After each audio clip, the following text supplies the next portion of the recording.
over Columbia.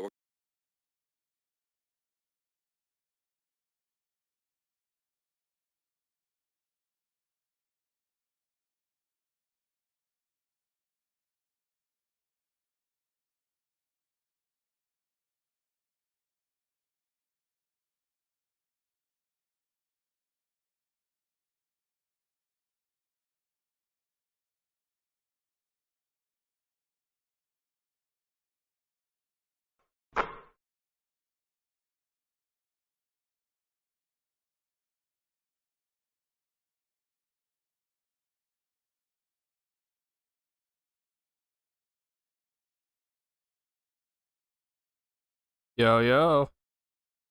1 second. Give me 1 second. Hold on, hold on. Oh, come on, camera. Turn on.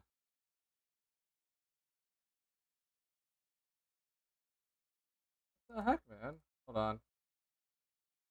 There we go. There we go. Alright, finally, I'm back on. Give me 1 second. I'm gonna adjust this. Alright.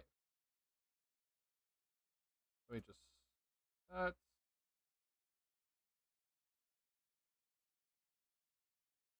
Okay, what a game, y'all! This was awesome to watch. I was, it's late at night, but I was very happy at that I was able to watch this game, um, and such. But oh god, here goes the frames. Hold on, are we back? Okay, looks like we're back now.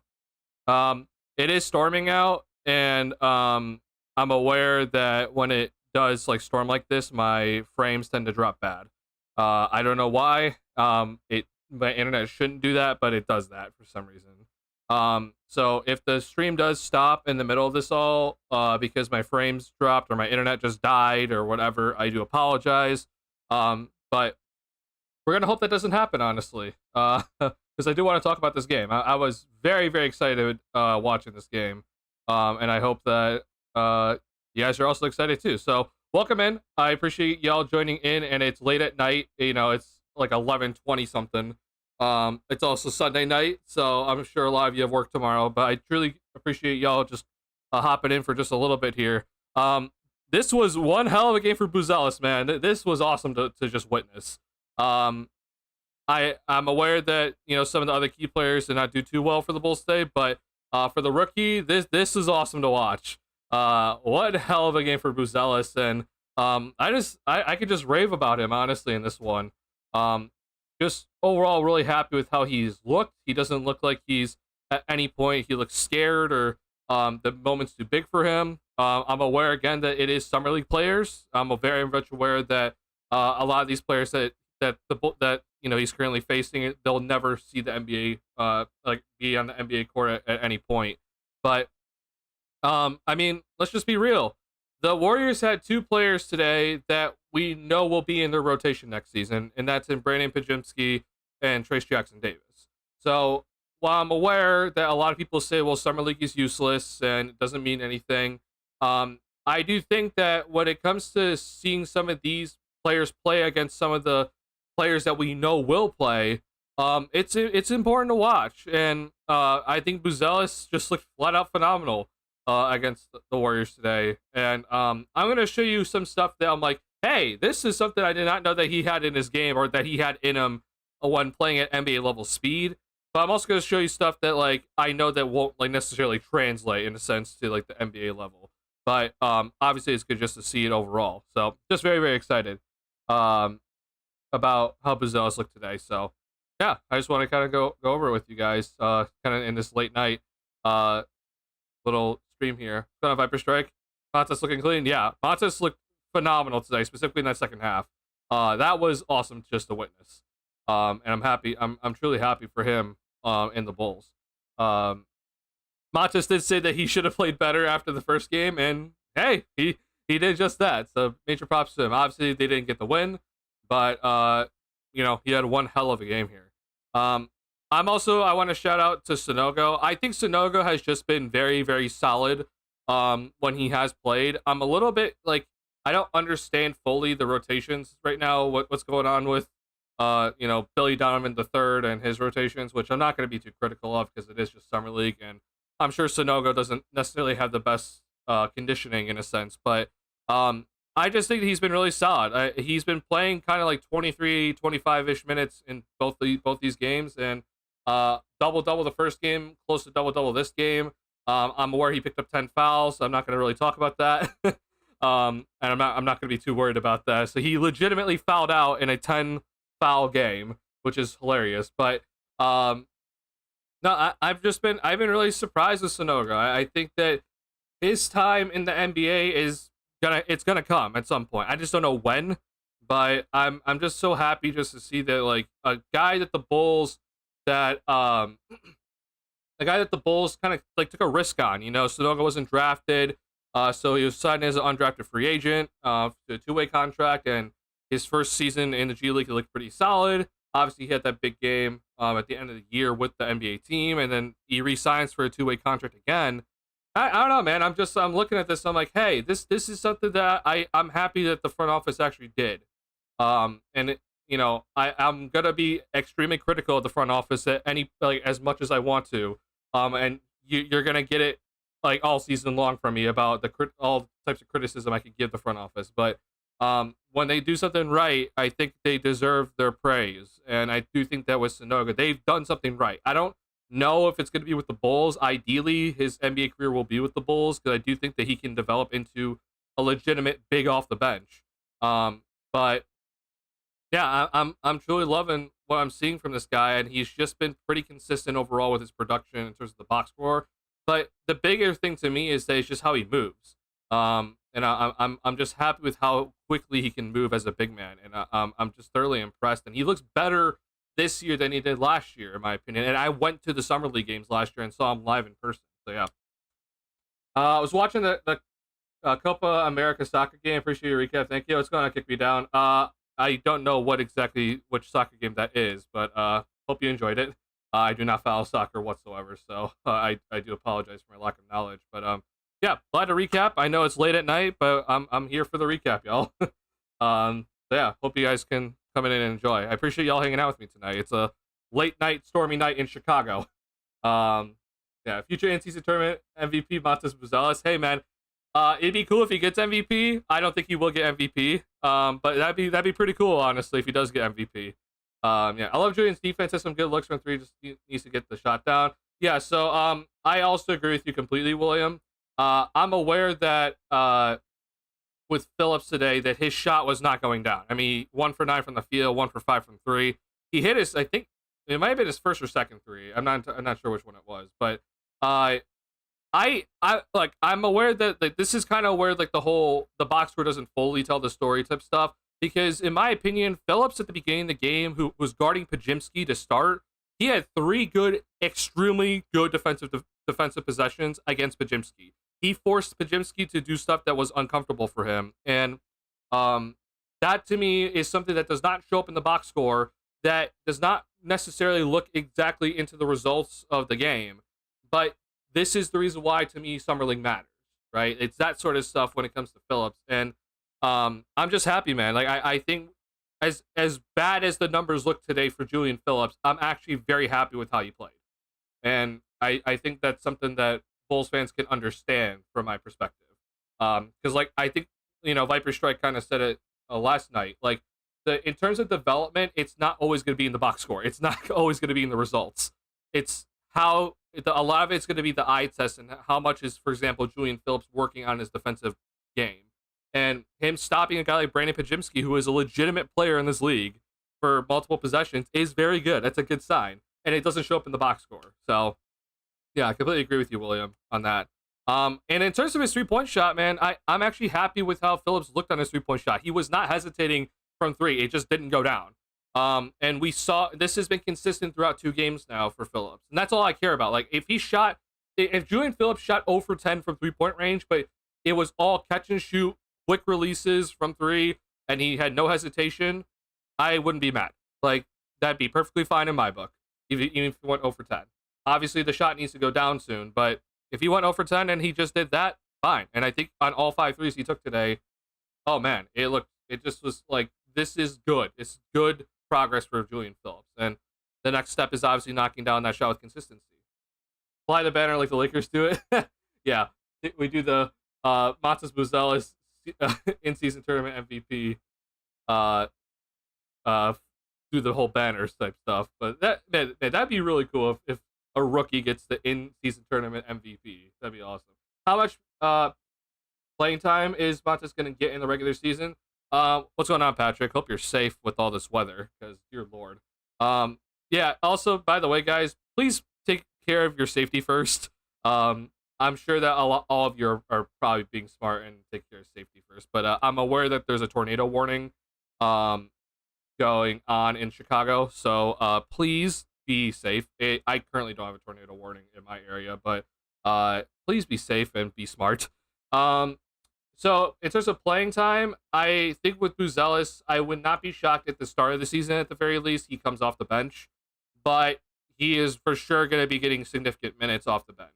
The only reason why I'm saying that is just because we did get an article today saying that it does seem like the front office is going to have Zach back. At least that's kind of like the plan for training camp. And we don't know how long Zach's going to be on this team. But if Zach's going to be here, then he's obviously going to start. So that does take up one of the starting positions. And you just pay Patrick Williams, $90 million. So for P. Will, he also is going to start, assuming he's healthy. But I do think that if Buzelis does come off the bench to start the season, he'll be getting significant minutes. Like he'll be getting at least close to like starting level minutes, even off the bench.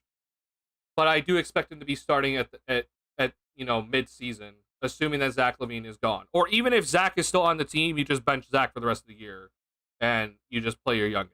At least that's what they should do, which I don't know if they ever will, but we'll see.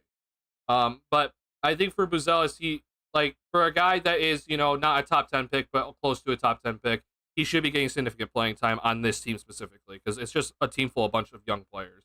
There is really, obviously you have LaVine and Vooch, and I guess Lonzo's also thrown into that mix, but this team is going to be too bad for him to not play, in a sense. So he's going to be getting significant playing time. The Prey Mantis look decent tonight. Yeah, man.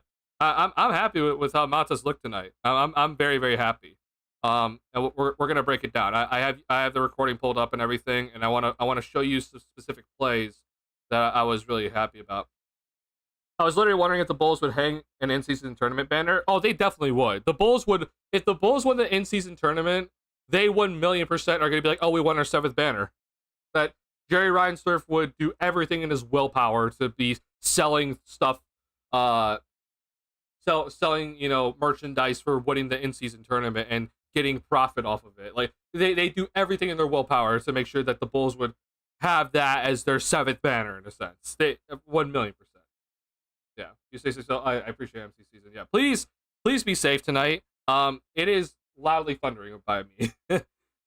Please be safe. I was checking Twitter and seeing people. They're like, "Oh my God, tornado warning in Chicago," and I'm like, "Oh my God, that's crazy." So, please be safe tonight.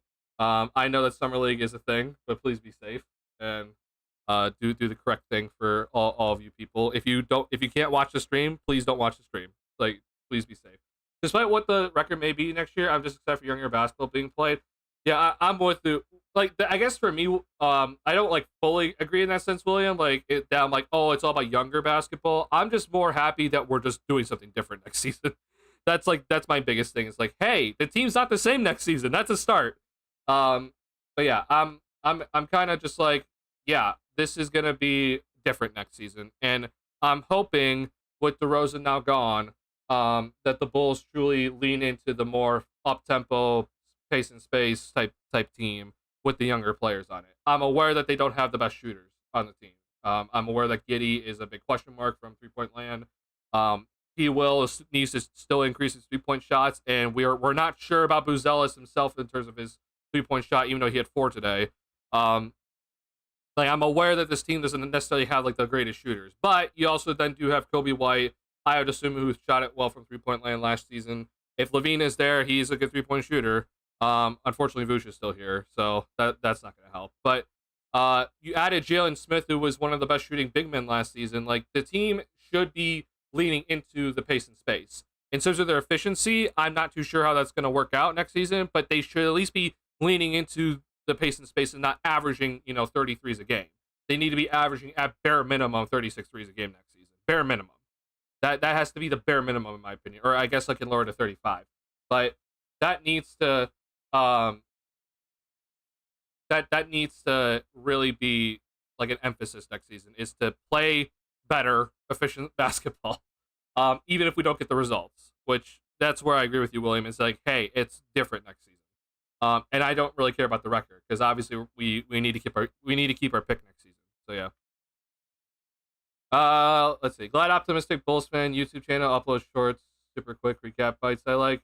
Yeah, I do know Optimistic Bulls fan. I don't fully follow Optimistic Bulls fan, but I'm not a person that leans too heavily into the shorts. It requires editing, and I'm too lazy, honestly, sometimes to do my own editing. But yeah, having those little shorts is nice for sure. But I like to talk a lot, so I don't get to really do the shorts as much as I want to, even though I've done it before, and I think they've done all right. But plus the channel makes it just right. Oh, I appreciate it. Kick me down, yeah. I'm glad that there's people in the Bulls community that enjoy like the big, like in-depth like analysis breakdown stuff that's like visual in a sense.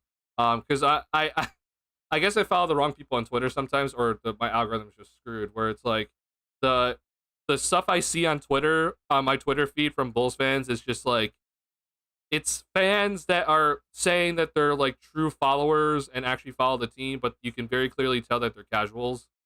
And even like I'll make this rant quick, but like even for like White Sox fans in a sense, who I also follow the White Sox, but like there's all these White Sox fans like even tonight that there's some of the stuff that they say that I'm just like, oh, you're clearly you're not up to date with how baseball's being played in this day and age in a sense, and you act as if you like are very close to following the team, but yet you don't in a sense. But and I'm not trying to call people stupid. I'm not saying that people are stupid. Like I'm not saying that I'm better than you or anything. I'm just saying that like there's a very clear cut group of people in sports communities, right? That there's these people that kind of just follow like the entertainment stuff, and they follow the team, and they look for all the highlight stuff and highlight plays, and is there drama in a sense.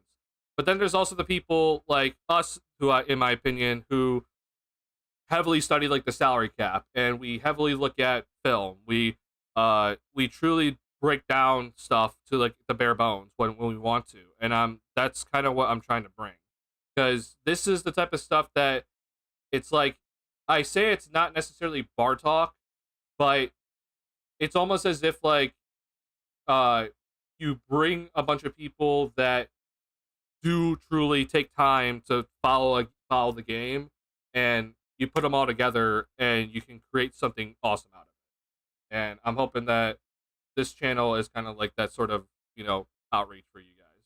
So I'm glad. I'm first off, thank you for all the support. It's been awesome. Especially this off season to get all the support. And you guys have been awesome in this community with everybody, and I hope everyone feels welcome in this community. So yeah, I appreciate that. Kick me down. All right, so quick look at box score one more time. So yeah, Buzelis, one hell of a game. This was awesome. This is just awesome. Like, and I am looking at box score, but like it's not all just box score. And this doesn't even tell the full story. Like his first half wasn't as good as his second half, and we're gonna dive into that pretty deeply here. I also said earlier, Sonogo just continues to impress me. I know he picked up 10 fouls. He fouled out when you can have 10 fouls in a game. I know it's crazy, but he just continues to impress me, and I'm just waiting for when he will be on an NBA team.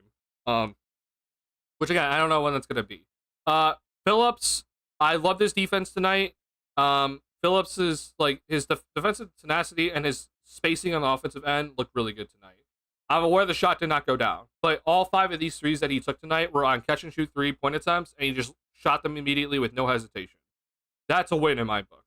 This is kind of one of the prime examples where I'm like, hey, I don't really think the box score tells the positives. I think he had multiple good defensive possessions against Brandon Pajimski, who again is a legitimate NBA player. Okay, who is playing in the summer league. So that is not going to show up in the box score, but he did really well. And then yes, he shot 1 for 9 tonight, but I'm not upset with his shot selection at all. So yeah, I just think that this was the step in the right direction for Phillips. It wasn't, pretty in a sense, but it's the right direction for Julian Phillips. Those are the 3 key players that we're really watching on this channel, and I think a lot of Bulls fans are watching for the summer league. But I will also just want to point out Henry Drell got off to a nice start. He's been on the Windy City Bulls for multiple years now. He got off to a nice start and showed some stuff here. And then, DJ Stewart had like a pretty nice game, but I want to root for him because he's a Chicago kid, but yeah, there's some stuff with him that I'm a little about. So yeah, just kind of like a little bit of a shout out to those guys because like I'm not gonna be really covering them on this channel too much because I don't really think it's worth the time. Because we have 3 guys that are under contract with this team that are more important in my opinion. But little shout out to those guys because I shouted out Javonte Smart in the last game because I do think that he deserved a shout out as well. Okay, glad to see you. Okay, yeah. Once again, please everyone, please take care of your safety first. I'm aware that it is storms upon storms in Chicago at the moment. I don't have a tornado warning at the moment, but I'm sure the people of Chicago do. So please, just take care of yourself. I'm glad to see all of you guys are safe. But if you need to leave the stream just to be safe, go leave the stream. That's totally fine. I completely understand. Take care of yourself first. But I appreciate y'all being here. I really do. All right, we're gonna bring up the Epic Pen because I want to show a couple of things. So, first things first is I want to show you Julian Phillips in the beginning of the game because I think this is important. To kind of drive home the point that, it is true that it seemed like Phillips did have he's really struggled today, and he did in terms of his shot, but we're not too worried about that, right? We're not necessarily worried about his shot in terms of if he was taking bad shots and the form was all messed up and everything, then yeah, we'd be concerned. But like I'm not concerned about that at the moment. But what I wanted to show you was something that does not show up in the box score. Okay, first possession of the game for the Warriors, right? This is what we're looking at. Pick and roll with this guy right here. This is Brandon Podziemski, who is a legitimate player in this league. Okay, he averaged 9 points per game last season for the Warriors as a rookie. This dude was in the starting lineup for many, many games for the Warriors. He was one of the guys that I talked about last year in terms of earlier and when training camp was going on. Like I was impressed with Podziemski. I was really impressed with him. And he obviously turned out to be a guy that's on one of the all rookie teams. So this is like a legitimate player. Like this isn't just like your random summer league player. Okay. And Julian Phillips is guarding Podziemski. So he has drawn this matchup early on. And this defensive possession to me is really good. Like this was solid. Like it's not a lot, but it's just a simple pick and roll, and Phillips was able to make sure that Podziemski didn't get all the way to the basket. That to me is progress. Like that's awesome to watch for a guy like Julian Phillips. So there's that play that I wanted to show you. And again, this doesn't show up in the box score, right? But it's still, in my opinion, it is progress. And I think maybe even later in the shot clock, right here. Like that's also nice. It's not amazing because Podziemski had to kind of rush into things, but that still was showing Phillips awareness on the defensive end to stay on Podziemski, and hey, you got the turnover off of it. So just awesome stuff from Julian Phillips to kind of start out the game. And then I want to show you, was it this play, I believe, 743.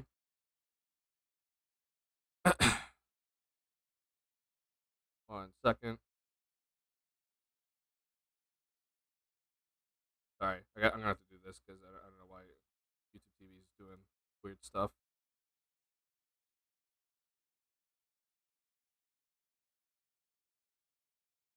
No, okay, this was the. It's not this play.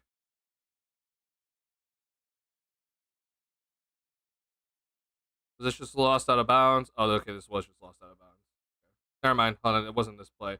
There was a play where Podziemski had he basically shot like an air ball, and it was because of Julian Phillips doing such a good job when he was guarding him initially. Was it earlier? I might just be completely just blanking here. No, it looks like it was later. It's like 426 maybe.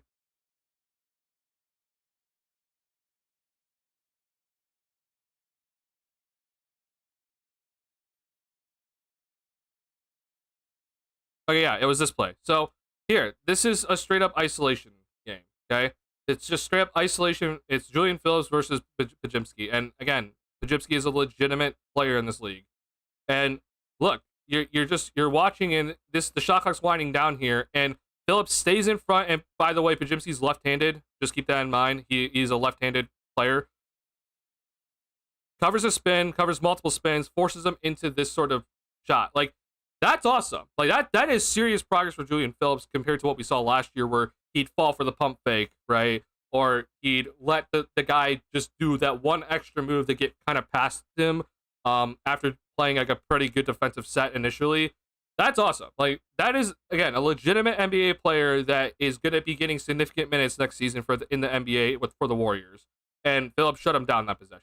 So, yes, Phillips did not have that good of a day in terms of the offensive end. And, yes, his three-point shot looked kind of all over the place today in terms of, trying to actually make the shot. But I think this right here is progress in the right direction. And I hope you guys could agree with that, at least, a little bit.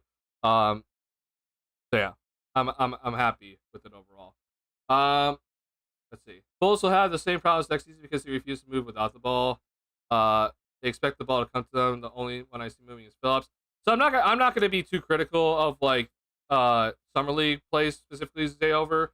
But in terms of that, I do agree that there's a lot of players that expect the ball to come to them on this team for summer league. But I'm not gonna be too critical of it. Summer league is a very weird game. It's like it's a pickup game with some level of structure, but it can get weird quickly. So I'm not gonna be too big about it. What's going on, Google? How you doing? Hope you guys are all safe. Again, just one more time, I'm aware that there's storms right now in the Chicago area, so please be safe. Please be safe.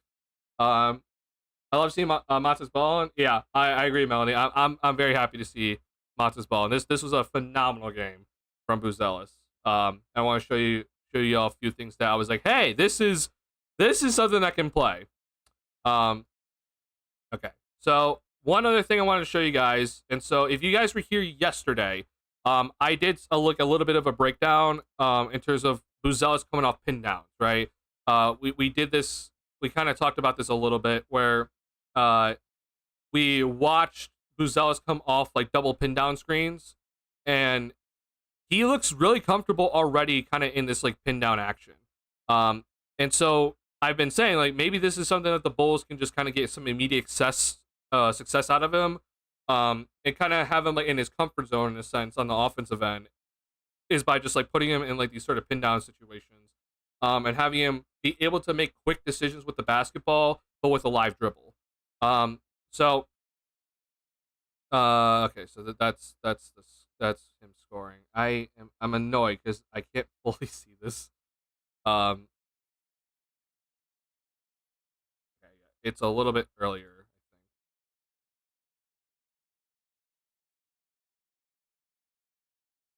Okay, yeah. So it's right before this here. So yeah, these are the Sunogo free throws.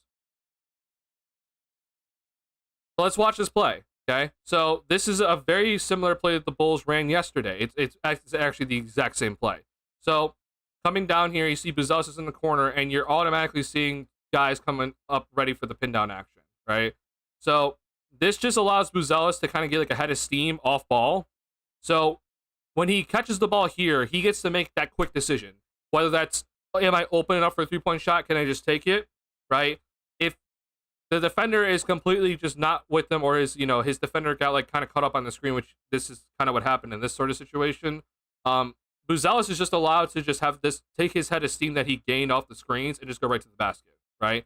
But the other part about Buzelis that people have been saying is like, well, he can do a lot of things. Like he can handle it, he can be like a little like a decoy in a sense, and kind of like fake handoff, and use his body to like draw defenders and find his teammates, right? So he does like a little fake handoff here that like stunts the defense. Like, look at just that little handoff. It froze these two defenders because if that's a little handoff to Stewart and his defender's not watching, that's a 3-point shot, right?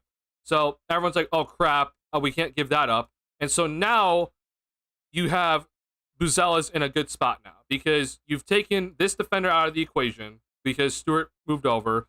You've then taken this defender out of the equation because of Sonogo, and him just sending the screen. Buzelis now has a lot of room to operate, right? This is kind of what you want, and you got to keep the shooter in the corner, right? So Buzelis does a good job of understanding, and now he's like, all right, we'll just do the screen and roll.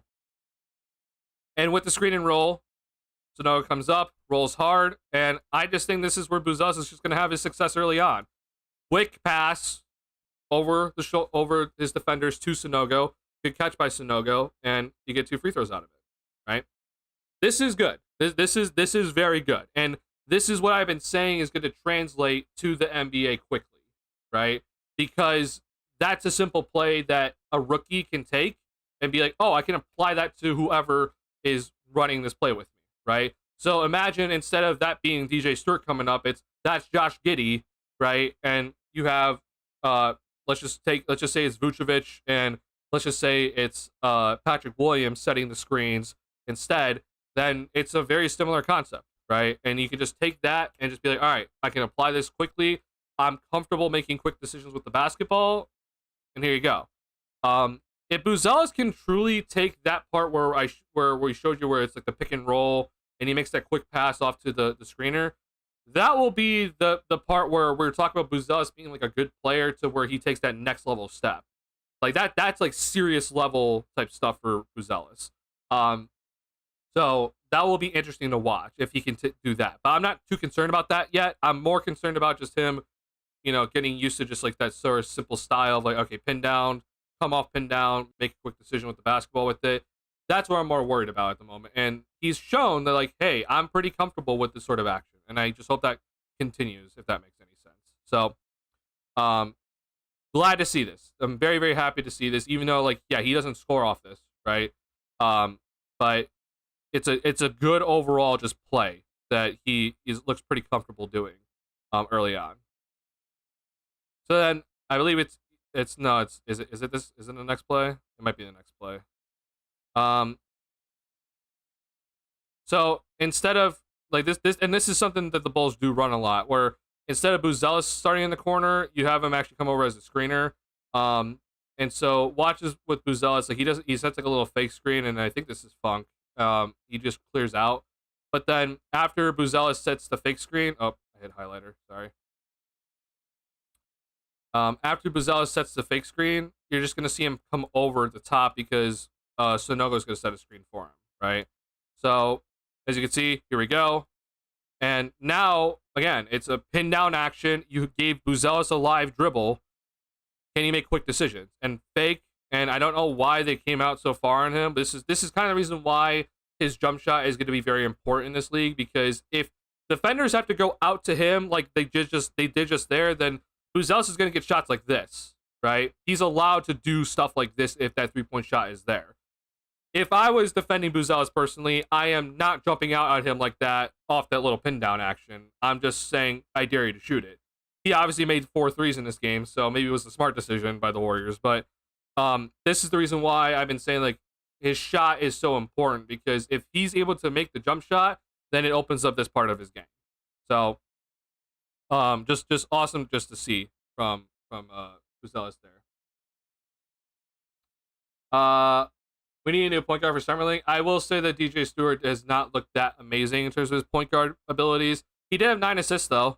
And I guess it's not necessarily his fault only. There were many times where it was multiple guards, not named Stewart, that were just completely missing guys. It's also Summer League though, and I kind of get it. So I'm not going to be too critical. I do think that there's some stuff with DJ Stewart that's a little but it is what it is. Are Bulls 2-0? No, we are 1-1 like Google said, Patrick. We lost this game to the Warriors. We won our first game against the Bucks. So we are 1-1. Bulls are every team is gonna, no matter what, they're gonna play 5 games. So the Bulls are gonna play 2 more games in terms of like the regular season for for the summer league, and then everyone goes into the 30-team bracket, and then it's just, if you win, you continue to move on. If you lose, you're out. So Bulls are guaranteed 5 games. So we're through 2 of the 5 at the moment. Okay, next play I wanted to show you guys that I was happy about is a play that was actually for Julian Phillips that I was pretty happy about, and it's actually going to come on May 3 for the Warriors. So one more time, just because I don't want people to think, oh, this is the worst game ever from Julian Phillips, which I know a lot of people are already going to say that it was.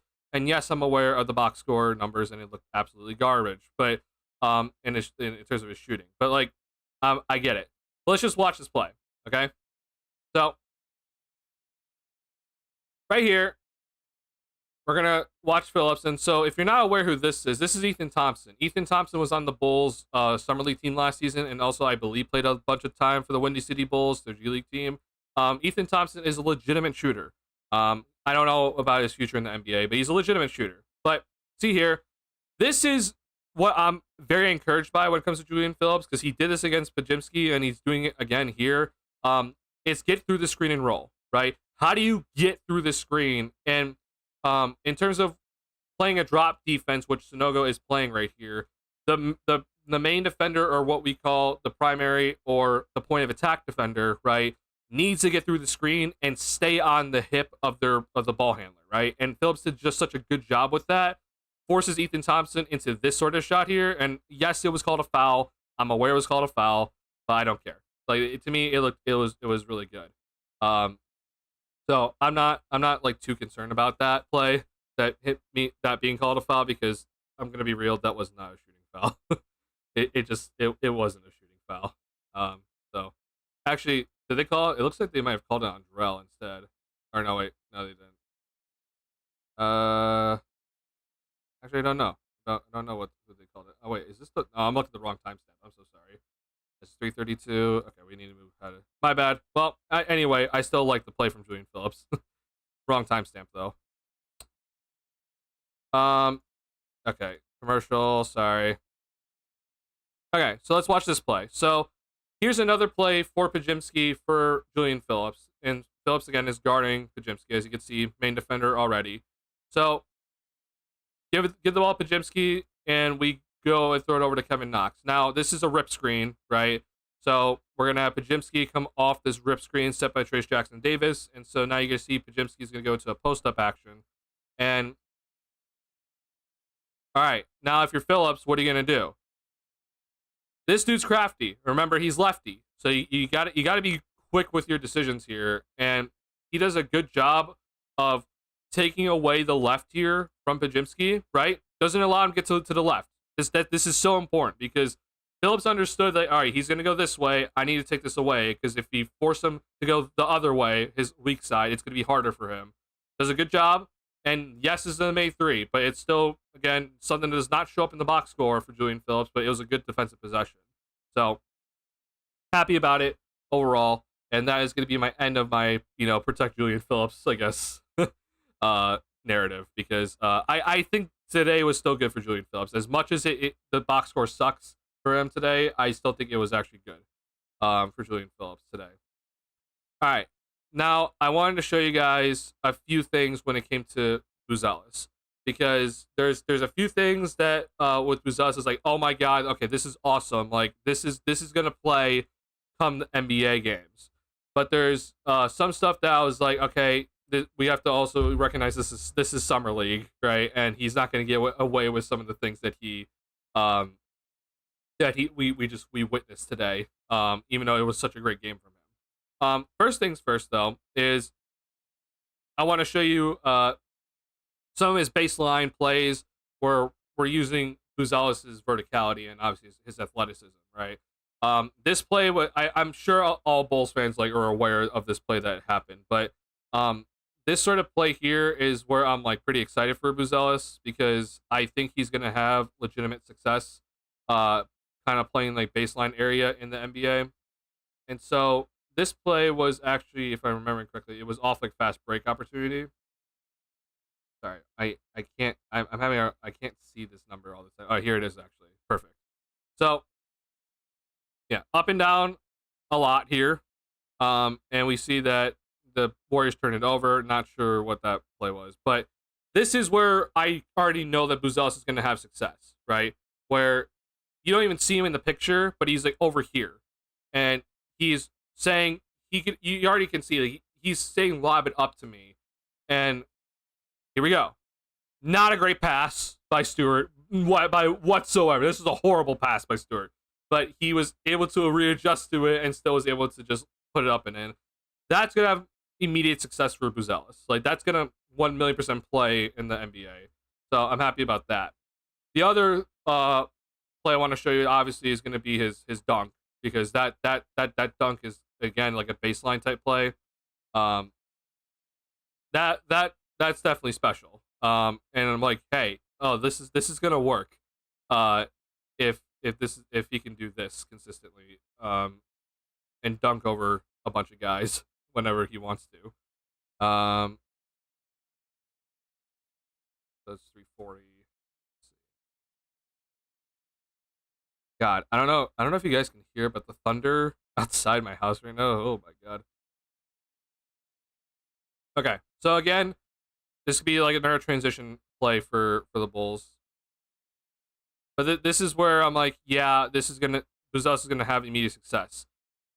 I want you guys just to take a look at this. Look where he takes off. Like, this is legit stuff. This is where I've been excited about Buzelis when like I talked about him. Both my videos that I made about him when I did the film breakdown and when I did just my initial thoughts. Like, this is what I'm excited about. Look at where this dude takes off. Like, this is gonna be awesome if he can get one of these dunks off in a real NBA game. Like, he takes off so far and just slams it home and gives this dude a poster. That's awesome.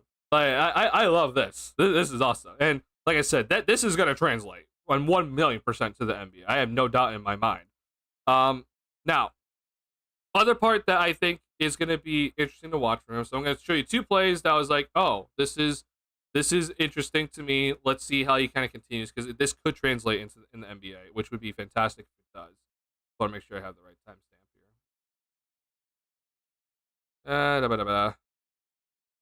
Come on.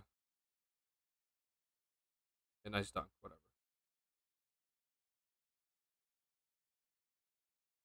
Oh yeah, this play was just this play was so atrocious when I watched this initially, but the Bulls got the steal out of it. So right here, I was like, okay, we saw in earlier in the game for Buzelis that he had multiple times where he was kind of like trying to lead the fast break, but it led to a turnover, right?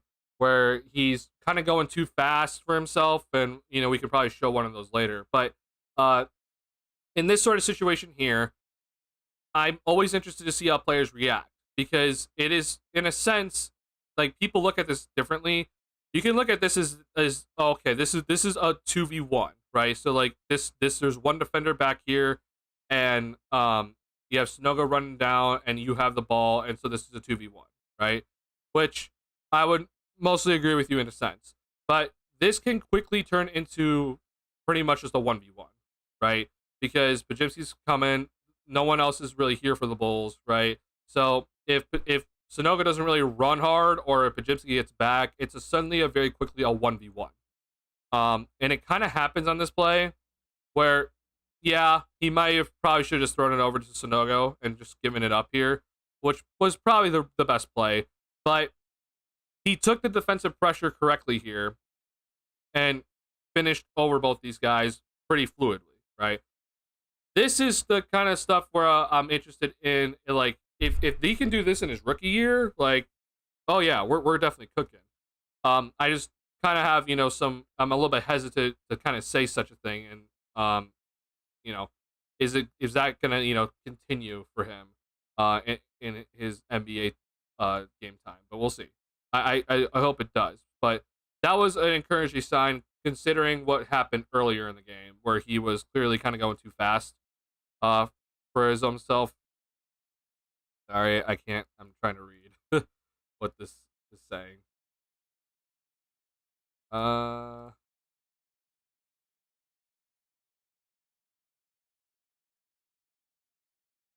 it's 2:59. So we gotta go back just a tad bit more. So I'm trying to remember this play fully. So defensive. Okay, yeah, turnover. Awesome. Um, so this is the turnaround little shot here. Okay, this gives me some serious hope when it comes to Buzelis. First off, I like the fact that he recognized when Stewart had the ball and picked it up. He like ran quickly because it's important for the guy in the corner to step up like Drell did. But it's also it's also important for Buzelis to take his man with him, because if Buzelis doesn't run right, then Pajimski's also then in this area as when Drell tries to come up here. So just good recognition of spacing, right? But this right here, man, this is the spot, right, where I talk about the catch and think guys, right? The Patrick Williamses of the world.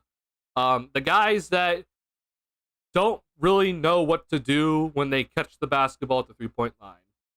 And with Buzelis, it wasn't a clean throw and he didn't catch this cleanly.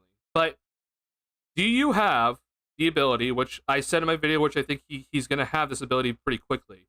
Do you have the ability to take the ball from, the perimeter and put the ball on the deck and score? Because you're not necessarily creating your own shot, right? You're just taking the ball when it was given to you and making a quick decision with it.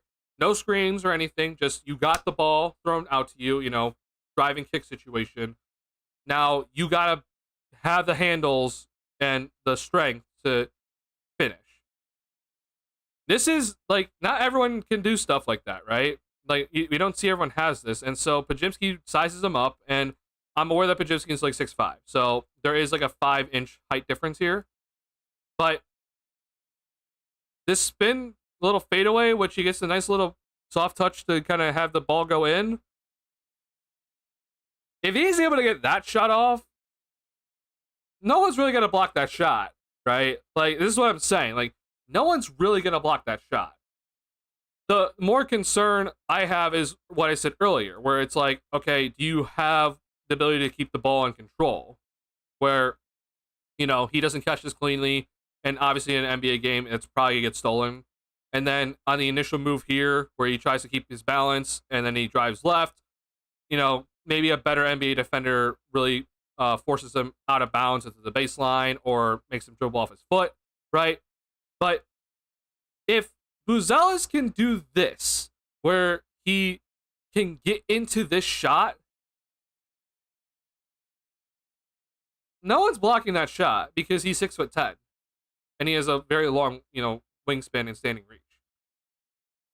That's gonna be awesome to see if he can continue doing this. Like, this is the part of the game where I'm like, will this translate? And this is kind of like, my side of the brain where I'm kind of just like questioning, like, will this translate? We'll see.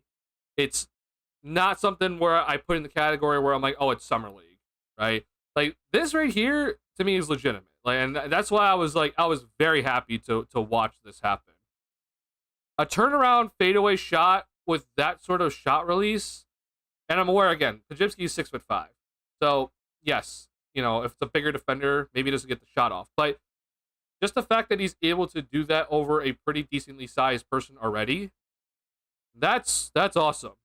And that's something that will be applied to this upcoming season, where he catches the ball in a driving kick situation, go do something with the ball, right? Just saying. So I'm excited to just kind of look at it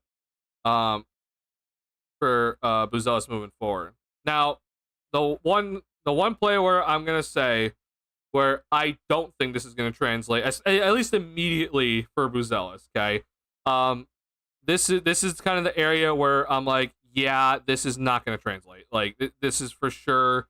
We're not getting this, in year one, or maybe not even ever for Buzelis, unless he like I guess I could definitely see it when he like really matures, but this is not gonna be something that we're gonna be seeing early. Okay. First off, I do like this action where, down screen, come up, he sets a screen, he either rolls hard, in which you see here where I'll show you oh god, I hit the wrong button. I'm so sorry. There's a previous player where I'm going to show you where he did something similar. But Here, right? He gets the ball here, and again, we're kind of in a similar situation where it's like, okay, driving kick, do something with the basketball. That's a legit step back. I'm gonna go ahead and say though that this is probably something that is summer league, where like you're doing that sort of step back move. The defender doesn't really, deter your motions whatsoever. You get that shut off pretty cleanly. Um, Nice shot. Like it's a hell of a shot. I just don't see that necessarily translating, at least immediately, for him. And honestly, that's not something I really want him to worry about.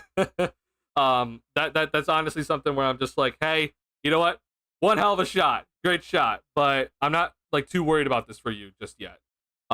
If you can make that shot later in your career, awesome. Then we can start discussing it. But like, we don't need this now. But still, nice shot. I chalk that up as summer league though, if that makes any sense. But the 3-point shot to me that did matter, in my opinion. I believe it was this one here.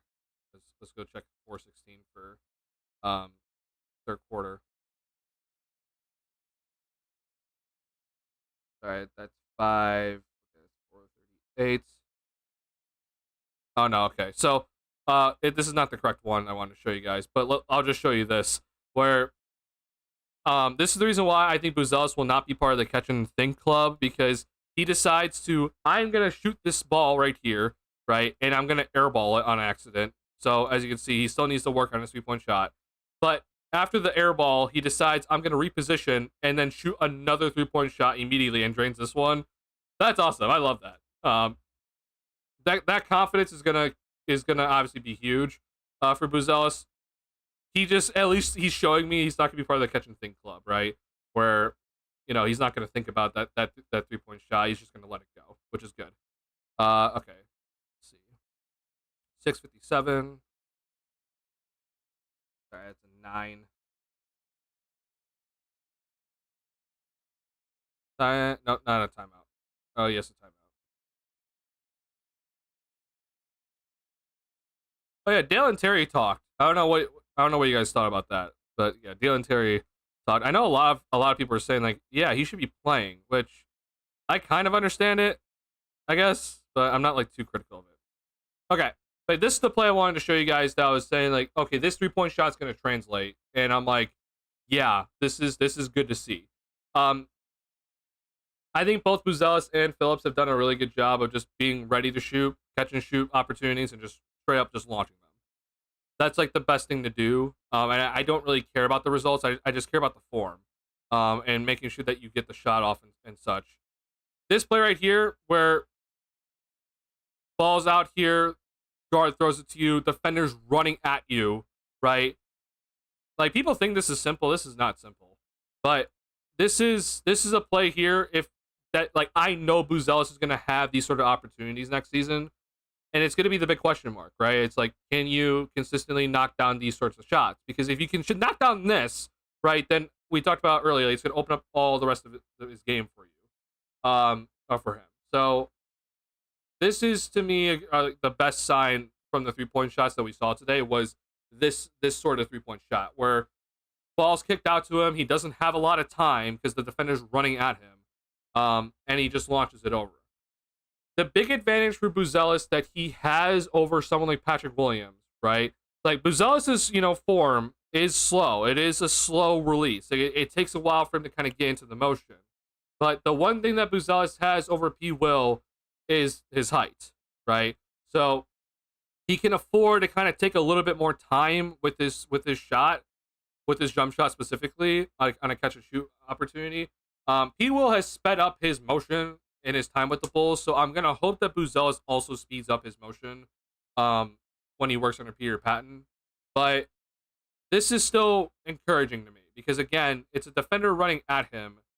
He doesn't have a lot of time. He launches it quickly, gets it off, shoots it with confidence, and obviously drains it. And it's also not a corner shot, right?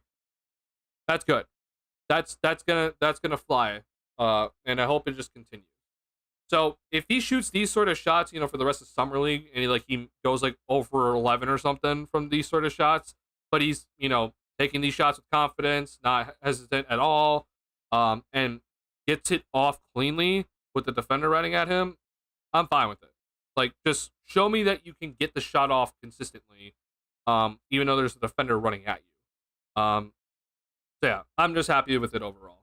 That he took that shot, drained it, and it just looked really solid overall. I wanted to show you guys one more thing because it was a pretty cool little play that unfortunately did not go well for Buzelis and the Bulls. But so yeah, it was this play at 237. This is again an area where I'm saying, hey, yeah, this could translate pretty quickly for a guy like Buzelis. Okay, DeMar DeRozan. So I don't know if this says 3 or this says 2. So I'm gonna try to see if I can see. Okay, this is 2. So I talked about it earlier, where we talked about like the little pin down into a screening action for Buzelis, right? So you get Buzelis on the move, have him kind of just be within the flow of the offense to kind of help him make quick decisions. So right here, right, and I said it like very similar setup for when he hit that step back 3-point shot, right? But you're gonna see the Bulls really try to get something out of this. So both Sanogo and Phillips are coming down here to set a screen for Buzelis, who's going to set a screen up here for DJ Stewart, and obviously Stewart's going to go this way. So Buzelis pinned down. I'm going to come up and set a little, brush, but it's obviously a slip screen, right? And so now after this little slip screen, and you occupy these two defenders by making Sanogo set a screen for Phillips, and Phillips come out this way. Now it's just go, right? The paint should be cleared out pretty consistently in this sort of situation. And if Buzelis can recognize this, if this is just a better pass again, which, again, not trying to be too critical of DJ Stewart, who, again, had 9 assists today. But if that's just a better pass, that's a throwdown. And that's his athleticism all on display. So, yeah. I'm hoping that we can get more of, like, these sort of plays for Buzelis. And, yeah. I'm just hoping that the Bulls recognize this, and like, because this to me is how, like, this stuff is impactful. Like, having this sort of athleticism, having this sort of mobility as a big guy with that jumping ability, like, that's huge. Like, that is huge for any team. And so how do you take advantage of it, I guess is what I'm saying. So I hope the Bulls can take advantage of it, and it looks like that they understand it too. That they understand, like, oh, okay, we recognize his strengths, let's use it. Pontus does adjust on the fly. I'm hoping for Stacey King's poster machine to be busy this season. Yeah, honestly, man, his ability to, like, adjust midair is pretty impressive in my opinion, because he almost got this alley-oop dunk when he had no right to even make it close to an alley-oop dunk, in my opinion. Like, there's no way for him to even, like, try to throw this down, but he kind of made it close.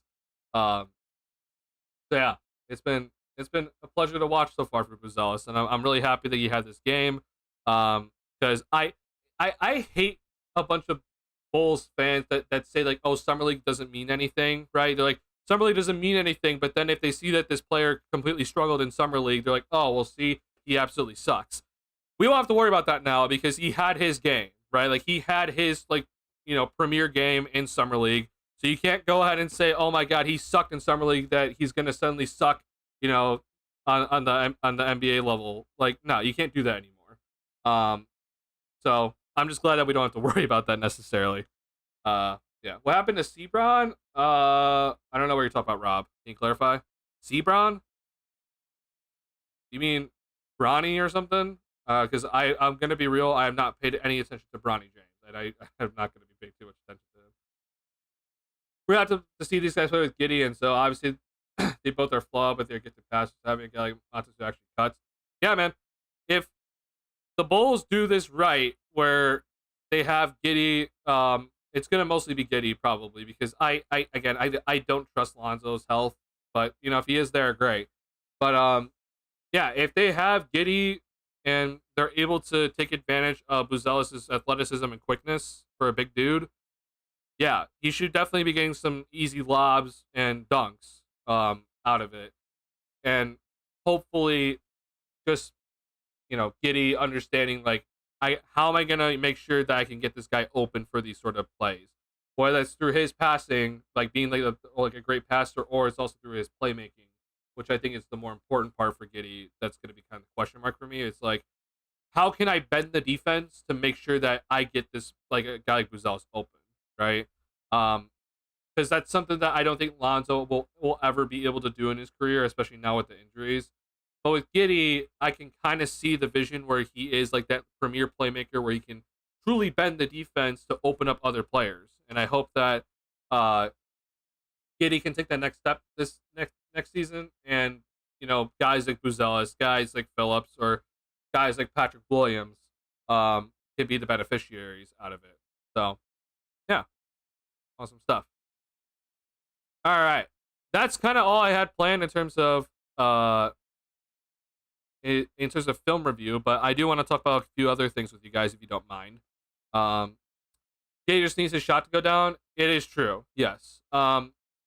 So something that people have been talking about a lot with, and I think this is important to note.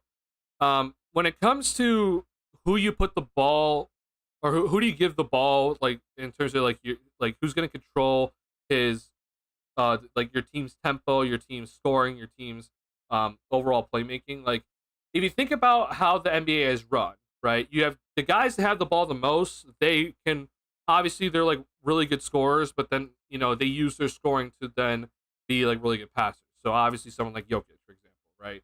Jokic is like a 30-point per game scorer, but he's also going to get 10 assists per game because his scoring is so good. This is the reason why people are concerned with Giddy, because if he's just a pass first guy, which is kind of my argument with Lonzo Ball too, is that if Lonzo's just his pass first guy, it's not necessarily worth giving the ball to him just so that he can make good passes, because the defense is not going to bend, right? The defense is just going to be like, oh, he's going to pass it. He's not much of a threat to score. Therefore, we're not going to give the ball to Lonzo, or we're not going to shift our defense to cover up for Lonzo and worry about his scoring, right? With Giddy, like he clearly has more scoring talent than Lonzo, because Giddy, I can see the vision where he can score inside, which Lonzo cannot really score inside the arc at all. But you're right, Viper Strike. Like if Giddy can show you like, hey, I can be a 20-point per game scorer, and you actually have to respect my offense, then it will 1,000,000% bend the defense then, which will then open up his teammates for easy looks, right? If you're wondering why it's like you have to think that way, though, it's like, well, think about it in this sense. The ball is, you can only give the ball to a certain amount of players throughout, a game, right? Like they can only have it for a certain amount of time. Like there are certain players that are going to get more than others, right? But the players that you want to have the ball the most, you need to have them be able to score, and then ideally also able to pass. But more importantly, though, right? They have to be able to score. Like you're not going to give the ball to a player and have them like actually have the ball for like 6 seconds of a shot clock if they actually can't score. That's the reason why with Giddy, like it is so important for him to figure out ways to make the defense either respect his 3-point shot consistently, even off the dribble, or just be a legitimate threat off the dribble and be able to score inside consistently. If he just does that, then yeah, this vision that AK has or whatever, it will be at least kind of showing more. I'm aware that Giddy, he had like great numbers his sophomore season, so like I can see that the scoring is there. I just don't know if that's going to be that consistent, but he has to obviously, work on it consistently, which, 21-year-old is supposed to do that anyway.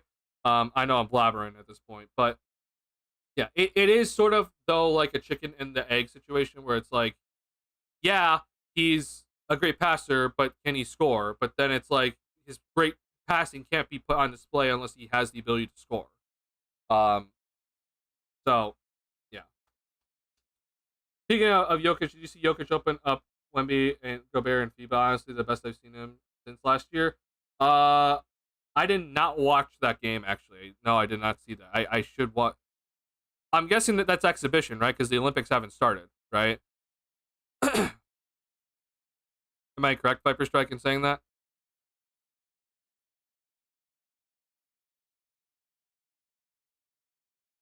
I'm assuming that's exhibition. Actually, you know what? Let me just look it up. I'm being stupid. Yeah, it was friendly. Okay, got it. Yeah, I did not see that. I can honestly, I should probably go watch that.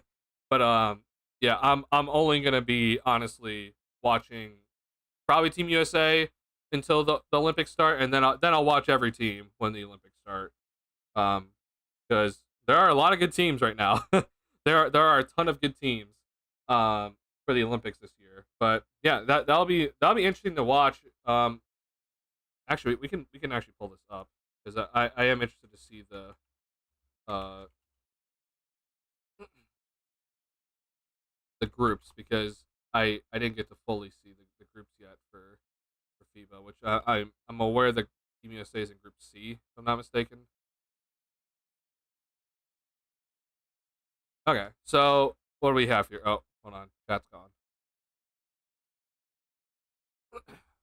So Group A, okay, now I'm remembering. So yeah, I say that Group A is like genuinely the group of death because you have Australia, who is very good, and if FIBA Patty shows up, then they're like a legitimate team to watch out for. Greece is gonna have Giannis, right? Canada has Shea Gilgeous-Alexander. They have Jamal Murray. They have RJ Barrett. Like they have legitimate, all stars on that roster, and then also a lot of good starting level caliber players. And then Spain is always very good for obvious reasons. I mean, the Gasol brothers are gone, but Spain is just always good. They're just a very good team. So Group A is going to be insane to see who actually comes out of this group. Um, Group B is going to be awesome to watch because of France, and we'll see.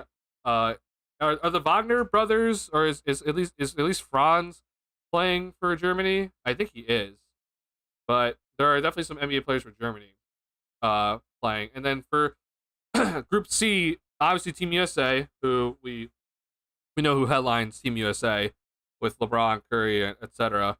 But they're gonna be up against Jokic, who plays for Serbia, and then South Sudan. Every time I think of South Sudan, I always just think of Luol Deng, but I'm sure I'm missing somebody that's important for South Sudan. But then with Puerto Rico, if I'm not mistaken, this is DeAndre Ayton's team. Do we actually know that?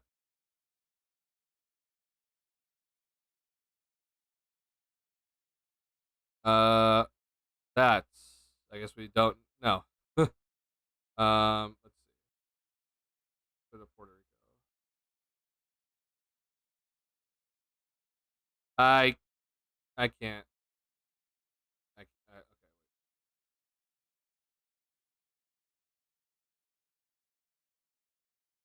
I'm very confused. Sorry, I'm gonna get off this website. Let's see. Don't know if he's playing for Puerto Rico. He don't. Okay, hold on. Let me double check because I know Aiden was playing somewhere. Uh, DeAndre Ayton. DeAndre Ayton. Olympics. Oh my God! I can't believe I mixed it. So DeAndre Ayton plays for the Bahamas. That's who it is. I'm so sorry. Yeah. So he plays for the Bahamas. He doesn't play for Puerto Rico. Let's see. Puerto Rico. Basketball Olympic team.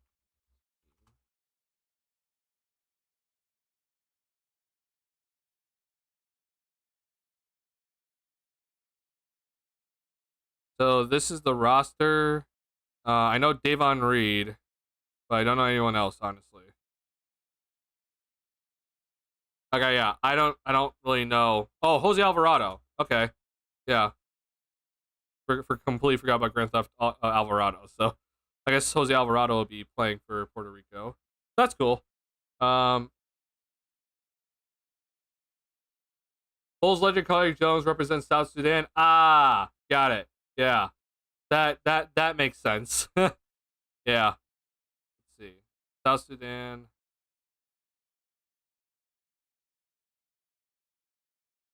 Yeah, so just Carly Jones, huh? Oh, Wenyan Gabriel. Okay, yeah, we know Wenyan Gabriel obviously, so that'll be cool. Yeah, so Luol Deng is an assistant coach. That's the reason why I always think of Luol Deng for South Sudan. But yeah, I'm looking forward to the Olympics this year because I don't think this is like a cakewalk for Team USA. I know it like we've been kind of saying that like a lot recently, where it's like because even the last Olympics, for example, with the one with Levine on the team, like it's like oh, it's not a cakewalk, and it obviously wasn't a cakewalk. There were a lot of close games, but the Team USA still won. But uh, I like genuinely believe this is the year where I'm like I would not be shocked if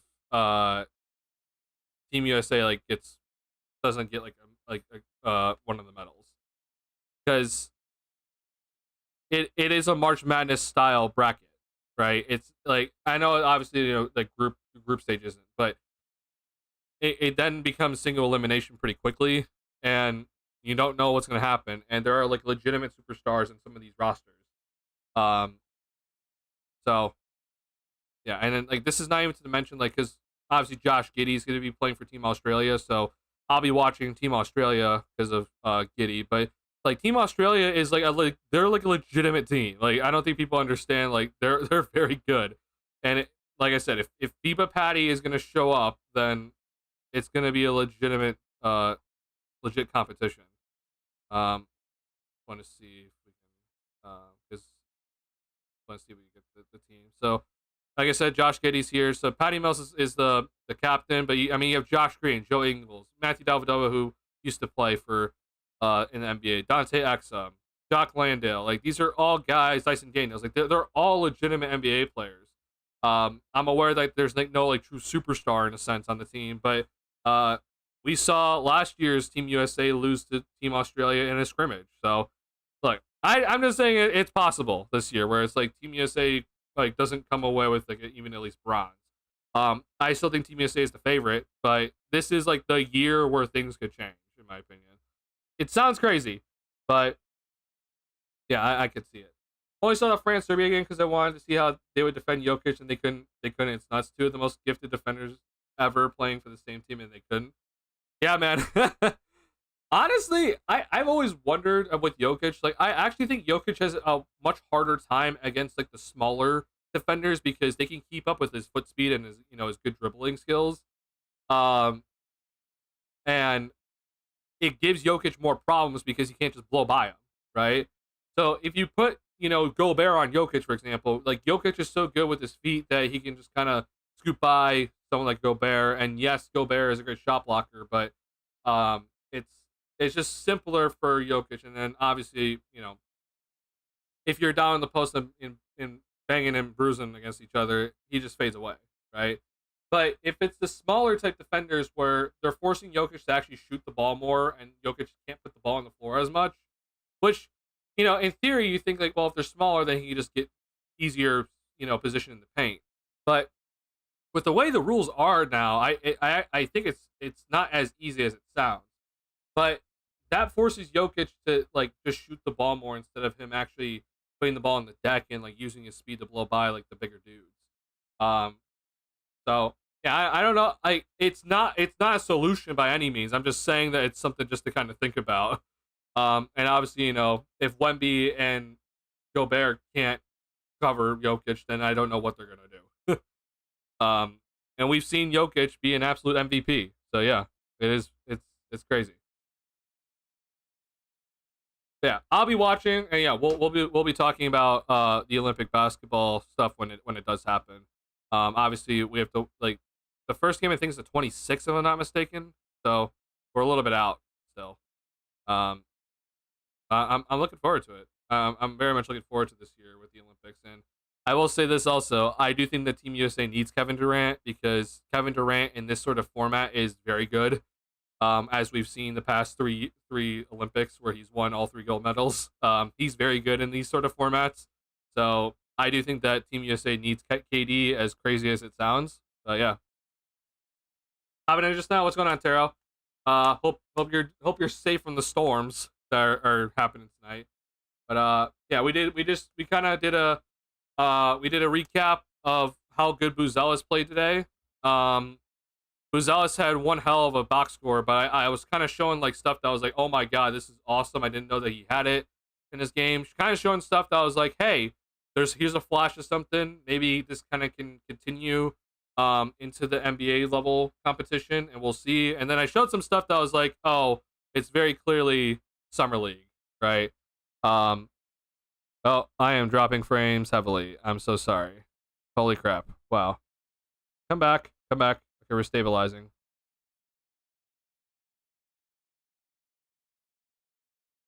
Okay, I stabilized.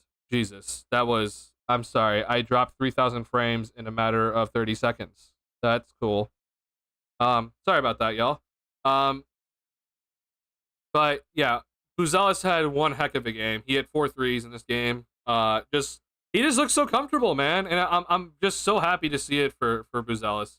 Um, and again, it's not about necessarily the results or the box score, for summer league stuff. But it's more about the process and looking at how confident they are. And I honestly think Buzelis looks really confident and kind of can tell that he's like one of the better players on the floor in summer league, and seems to really understand how to fit in as a player. So I'm very happy. I'm very happy with how he's performed in both games. Honestly, even though this first game didn't look too great in the box score, I thought Sonogo also played really well. You know, he had 10 fouls, which is very funny. He fouled out in a game where you're allowed to have 10 fouls. So good job, Sonogo, I guess, with the 10 fouls. But then Julian Phillips, I'm aware the box score is garbage for Julian Phillips today, but I'm happy. I'm truly happy with how he looked. Yeah. I was on my way to my overnight job around 10:15. I turned around, couldn't see anything. It was crazy out there. I'll have to watch the highlights of the game. Yeah, definitely watch the highlights, but also just pay attention to the stuff where it doesn't show up in the box score, right? Or you can. I kind of broke it down earlier in the stream, so if you want to kind of see some like breakdown stuff that doesn't necessarily go in the box score, you can look that up in my stream too. But yeah, definitely go watch the highlights for sure, and be safe. Yeah, that's a smart decision to not go out to your job. I'm aware, you're missing your job, but safety first. Yeah, everyone, please be safe. Um, God, I'm upset with my. I just dropped frames again. I'm so sorry.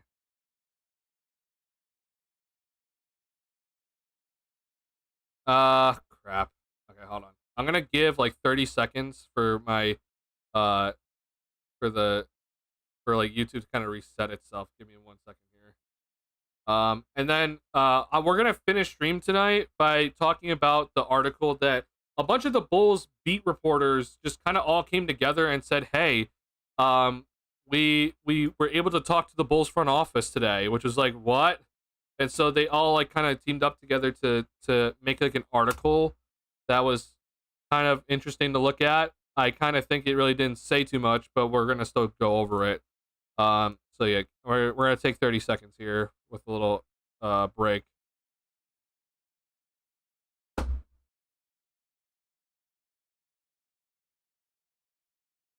Uh oh. Okay. We'll have to make it quick because my internet's not having a good time right now because it's very clearly upset. um. Yeah. Sorry. Hold on. I'm trying to pull up Casey Johnson's article, and I'm so sorry, and my internet just completely like, just died. Let's see.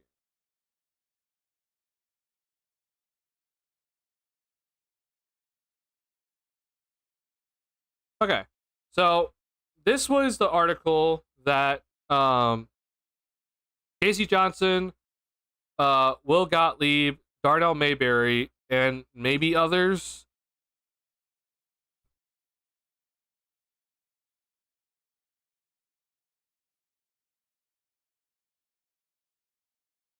Sorry, y'all.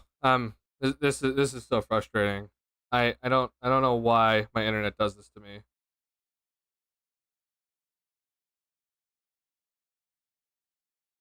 Okay, we'll make this quick. I'm not gonna talk too much about this. Um, but yeah, I'll end stream soon. When it comes to this sort of stuff, because like it's very clear my internet's not gonna last. I do apologize about this. I appreciate y'all being here. If you haven't already, please hit the like button on the stream. Helps me out a ton. I truly appreciate you guys a ton for kind of hanging out with me tonight in the middle of a stormy, crazy night on a Sunday night. So, just want to say my thanks. Um, yeah, I'm enjoying this a lot, even though it's just summer league stuff. All right, so as I was saying earlier, hold on, let me pull up chat. AK shutting down your stream. Yeah, I guess he's trying to make me not be as critical of him, huh? So yeah, so it was Casey Johnson, Will Gottlieb for CHGO, and then it was Darnell Mayberry for The Athletic. Those are the three people that I saw come out and tweet saying, hey, some of the other beat reporters and us just got to talk to the Bulls front office, and they outlined kind of their direction that the front office is kind of talking about for the future. Does the article really say much, or is it vague about the front office mindset? To answer your question, Taro, yes. It's not great what it gives you. So here's the article. Yeah, it's not great. It's kind of all over the place in a sense. So I'll talk briefly about it, but basically though, Karnisovas talked and Eversley said like, hey. So, like, remember after the season, we said that changes are coming? Well, changes did happen. As you can see, we went and added Giddy, and we got Jalen Smith, and then obviously this year's draft pick. So we've already made 3 kind of big changes in a sense. But then the weird part about this is the part that I'm a little bit concerned about. They said, like, in terms of youth movement per se, I would say that we have a lot of experienced young guys that are moving in the right direction. And I think the changes that are happening right now are going to help us build for the future. That's the best way to do it. And it's still not a final product. There's going to be constant adjustments, which, first off, just want to say this. These last 2 sentences here, yeah, it better not be a final product. And yeah, there better be constant adjustments. So like this is just, means nothing to me. But the part that I'm a little bit concerned about is they're like, yeah, it's like a youth movement, but it's with guys that have a bunch of experience, which to me is their way of saying that this is not a rebuild, right? Like, they're basically just kind of like, yeah, we don't want to admit that this is a rebuild.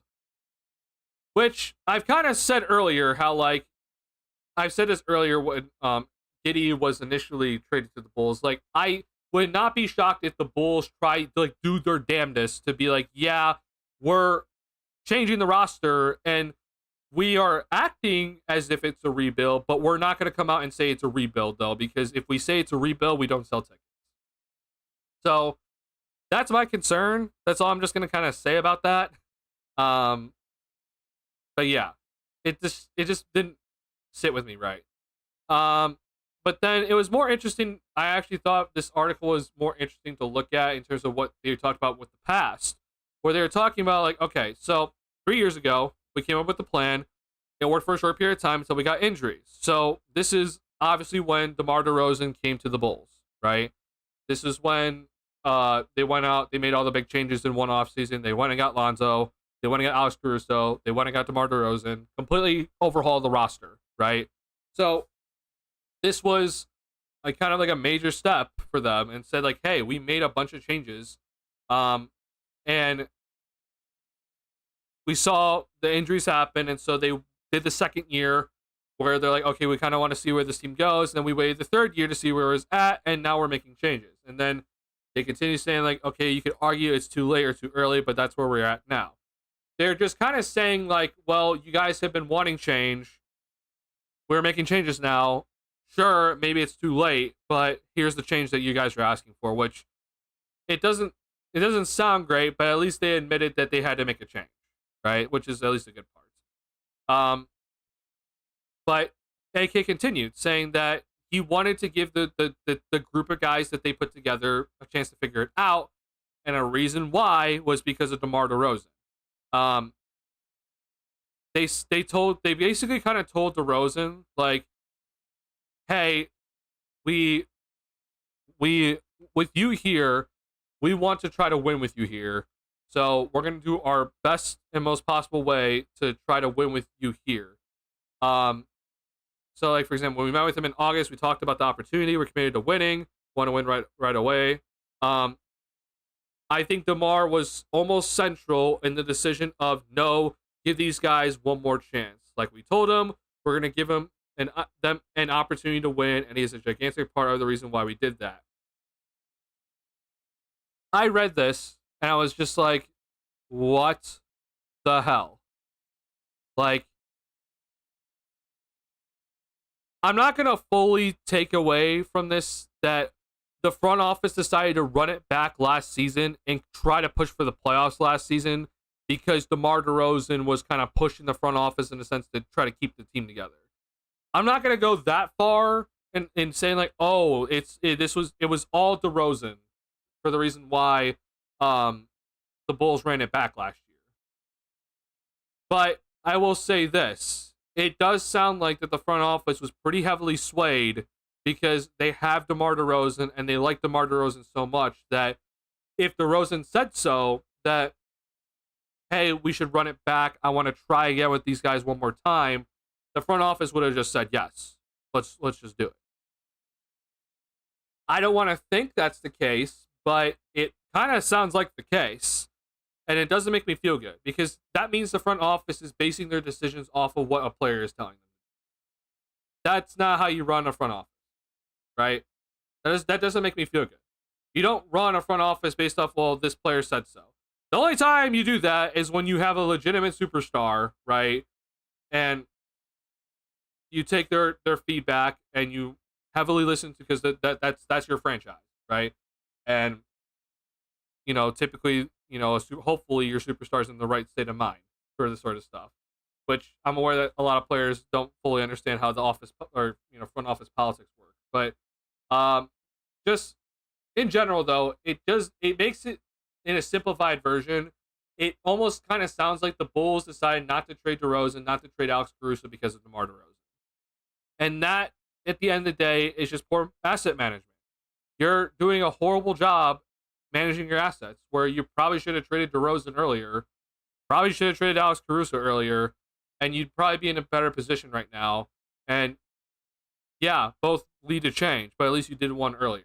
That's all I'm going to say about it. It just didn't sit with me well. So that's that. We got some answers about Zach LaVine, which they said that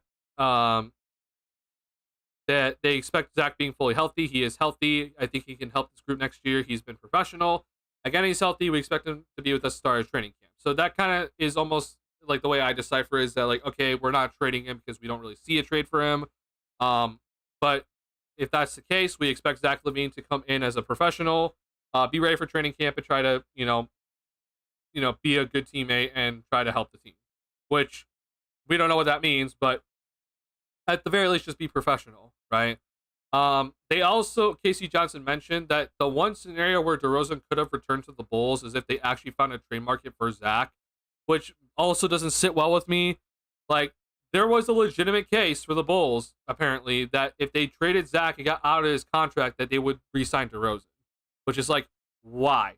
So maybe the Bulls kind of accidentally lucked their way into the correct move, where it's unfortunate that Zach's contract is still here, but luckily, because of that, they moved on from DeRozan, which was the correct decision to do. And not to mention that you still got something in return for DeRozan when you probably weren't going to get anything in return from him anyway because you let him become a free agent. It's just weird all around.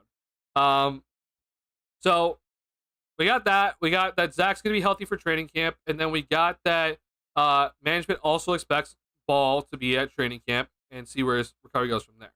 So that does not mean that, we expect Lonzo Ball to be healthy next season. That just means that we expect Lonzo Ball to be at training camp, and we'll see how his health goes. And so, we'll see about those two players when it comes to Ball and LaVine down the road. But at least for now, it sounds like that the front office is expecting both of these players to be playing for the Bulls at the start of next season, which I'm fine with. Like, I think that's completely fine. Do not be looking to trade away assets just to get these contracts off your roster. Lonzo's contract is expiring after the season, and obviously LaVine's a big contract to move, but you can figure it out. You do not need to be spending assets just to get this contract off your roster. You'll be fine. At least that's just the way I look at things. If you're actually doing a rebuild, which I think they're acting as if it's a rebuild, but they're never going to say it, you should never be trading away picks. You should never be doing that, which the Bulls, when they traded Jimmy Butler to start the rebuild, they traded away a pick. So to me, it's pretty simple. It's a very simple process. Just don't trade away picks. because at the end of the day, with the rebuild, a rebuild is basically taking as many chances as possible on young talent. That's all it is, right? And you're hoping that the young talent lands. And trading away picks is basically you trading away your opportunity to land young talent. Why would you do that? So, sure, yeah, Levine's contract is bothersome. Well, figure it out. You'll be fine. There have been many much worse situations that I've seen in the NBA in terms of a contract. Figure it out. You're a front office. Do better. That's just all I'm going to say on that. Then they talked about Patrick Williams, and they said that it's been like kind of up and down for P. Will. 2 years of being healthy, 2 years of not being healthy, and they think that P. Will's best basketball is yet to come, which I think we all should expect that. So they seemed pretty happy with the 5 years, $90 million contract that they gave to P. Will. They apparently had some big conversations with him, and they signed into what, both sides thought was a pretty decent deal. The one thing that is interesting to me, though, is this quote, which was that Karnisovas said, "The biggest thing for me is when we didn't have Patrick in the lineup, I just felt how small we are." Which, I'm like, bro, even with Patrick Williams in the lineup, you should have recognized how small you were last season and in multiple seasons. Like, I don't know why it's just Patrick. And honestly, it doesn't make any sense to me because P. Will's rebounding numbers are not great. So I don't know why he's just saying specifically Patrick. Because, reminder to Arturas Karnisovas and Mark Eversley, you started Alex Caruso at the power forward position for many games. So I don't know why it's only Patrick that you're saying, like, yeah, this is the only time I felt how small we are. So I don't know. Also, you take away one of your best shooters. It was just unfortunate he had an injury. His best moments, I think, are still in front of him, which, again, we should all expect Patrick Williams' best moments to be ahead of him, because he just signed a big contract that is paying him a decent chunk of money. So it better be ahead of him, or else the Bulls are in serious trouble. It's these little quotes where, like, I try not to, like, go too critical on AK, but it also just kind of shows me that I just don't think he understands sometimes the level of where the team is at, like what's actually on the team and what's maybe the problem. But I try not to be too critical because I'm aware that there's some stuff. Yeah, I'm aware that there's politics when it comes to the front office in any NBA organization, and so like they kind of just they play with their words to kind of get away with stuff. And not try to talk like too explicitly about their thoughts. So I try not to be too critical when it comes to these sort of things. But some of these quotes in this article, I was just like, bro, like you're just stating the obvious, and you're almost, and some of the stuff that you're stating, it's like you almost sound surprised. And I'm like, I'm not in the front office, but I've been seeing these issues the past 3 seasons. So I don't think you should be surprised. Again, this is coming from a dude that just graduated from college that has no NBA experience. So sure, I don't. My opinion means nothing. I'm aware of it. But if I can figure it out and we both come to the same conclusion, then I would hope that you would figure it out before me at least. But yeah. So, just for the record, because there are many people on this channel, and I don't know how many people watch the lives that I do, but there are a lot of people that were commenting on my recent videos saying like, "Wow, you sound like you kind of like what AK is doing." And I'm like, look, no, I've been very critical of AK and the front office, and obviously Reinsdorf too. I'm not letting them off the hook, but the main videos that I made recently, like I do praise them for actually doing things to what I think is the correct decision. But just because I praise them for good decisions does not mean that I think that they're suddenly a good front office. They've been pretty bad, and I think this article right here is just a big example of why I think they're bad. Because I don't think they have any self-awareness in terms of how this roster is being constructed, which does not make me feel good for the long run in terms of this rebuild, if this is actually a rebuild or not. So yeah, that's that. you think Sonogo will find a place in the main roster? I think this season there's a chance for Sonogo. He signed a 2-way contract. If Vucevic is moved, okay, then the only center on the roster is Jalen Smith. And if that's the case, then I think Sonogo could be signed to a minimum contract where he is the pretty much like the backup big man. So I'm interested to see maybe if that does happen. But obviously, Vooch would have to get moved off the roster first, and then that's assuming that you don't go out and get somebody, and you don't get someone in return for Vooch. That'd just be a straight salary dump. So I think there's a chance that Sonogo is on the main roster this upcoming season, but I think it's unlikely. I think he's gonna most likely just play his 2-way contract out again, spend a bunch of time in the G League, probably get called up late in the season to be with the main roster, and then the Bulls will look to if he plays well, the Bulls will sign him to like a similar contract to the Bitim. It's owner lot Bitim, not Batim contract that he signed.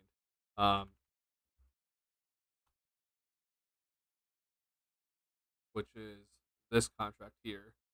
As you can see with Bitim, they signed him to like an NBA level contract, but then these years, as you can see, like the only guaranteed money was last year. So this year and then next year is non-guaranteed money. So the Bulls can just waive them and they don't. It's not against their payroll, their salary cap whatsoever. So that's kind of what I expect the Bulls to do if they decide to bring Sonogo in on an actual NBA level contract next season, or maybe it's this year. Could happen. I feel like them getting Matas almost forced them into this rebuild. I could sort of see it. I actually think, though, that the bigger thing that did happen was that they saw that Josh Giddy was available, and they pounced on it. Therefore, then they're like, "Oh, we got our guy," and it's nice. Yeah, we got Matas too. But I think that was kind of more of the catalyst because it was very clear that they wanted Josh Giddy, which I'm just like, I don't understand the thought process because, yeah, you could probably go get Josh Giddy, but the whole process of trading Caruso was just wrong in my opinion because they spotted Josh Giddy was available and they're like, oh, we got to go get him, which then you lose all your leverage in that scenario. So you're basically taking your most valuable asset and taking him off the trade market and saying to another team, hey, I want that player. I'll give you this. You just lost all your leverage on Alex Caruso. Instead of doing the more simple thing, which is saying, hey, Alex Caruso's available. First to give us a really good offer gets him. Come give us our offers and start the bidding war. Who knows what we could have gotten for Alex Caruso. So yeah. And I even said it. If the Bulls just got some picks, like I don't even care about a first. I was just saying that the Bulls needed some sort of picks out of the Caruso-Giddy trade. I would have been all right with it, but they didn't do that, which is the part that I'm just confused about. So, yeah.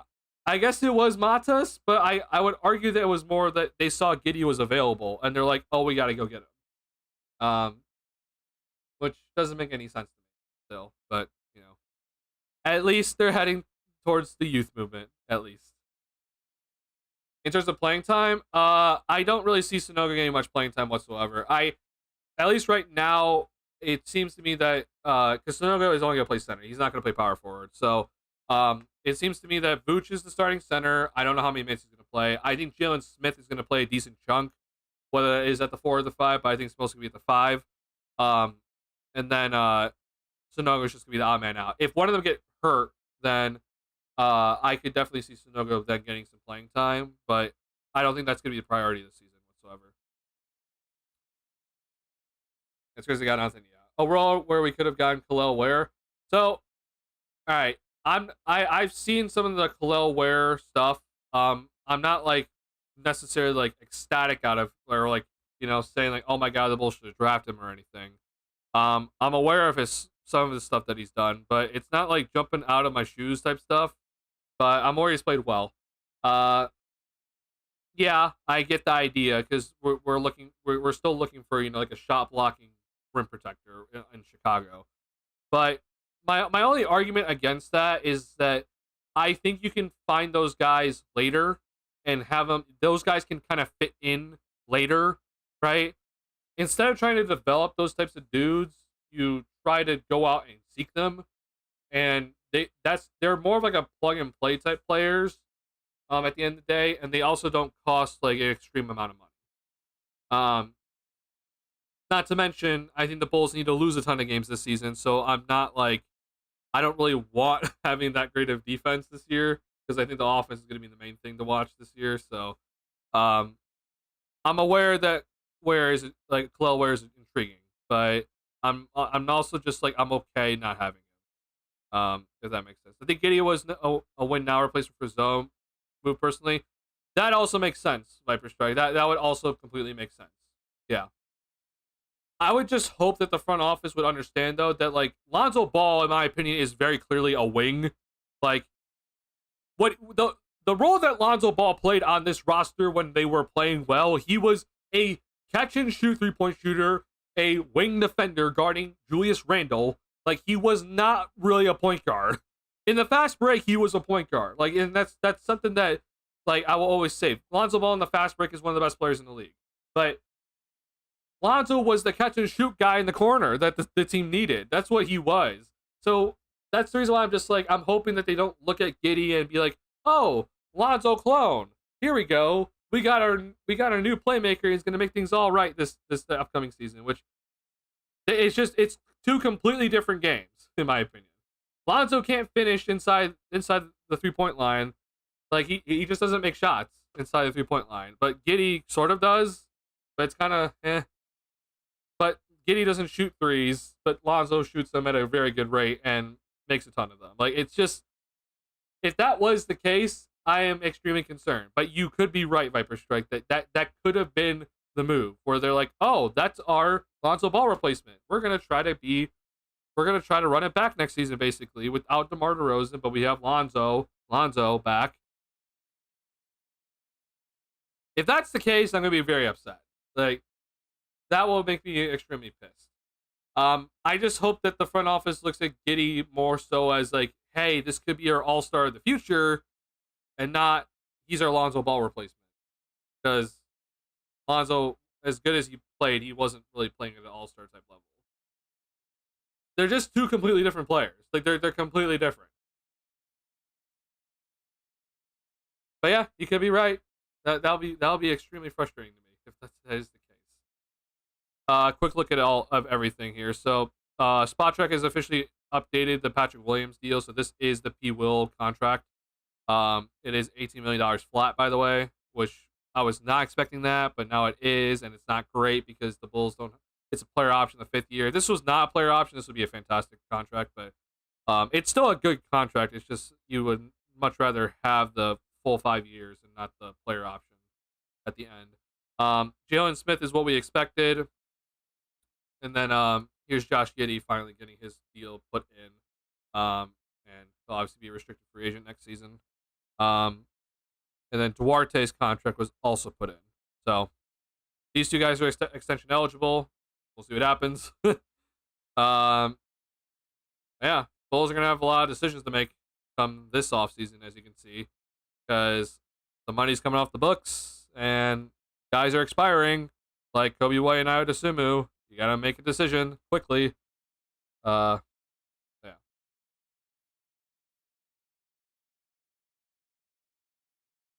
Yeah. I apologize about my rant. Like, I truly do.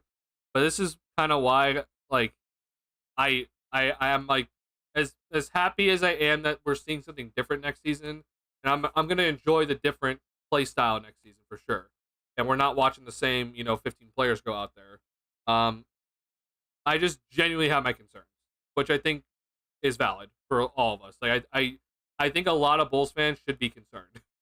I'm not saying it's Nick Friedel type stuff because if the Bulls do keep their top 10 pick and they actually and I'm not saying I don't even think we need Cooper Flag. I just think the Bulls need to kind of stay in like the top 8, honestly, because I think there's a chance that like your next franchise cornerstone could be at number 8 in this upcoming draft. If the Bulls just kind of stay there and they draft a guy that I truly think can be like a franchise cornerstone, then I think that they're on their way. I think they're on a good path. But if the Bulls truly do try to win this season and they don't keep the pick, I am extremely concerned.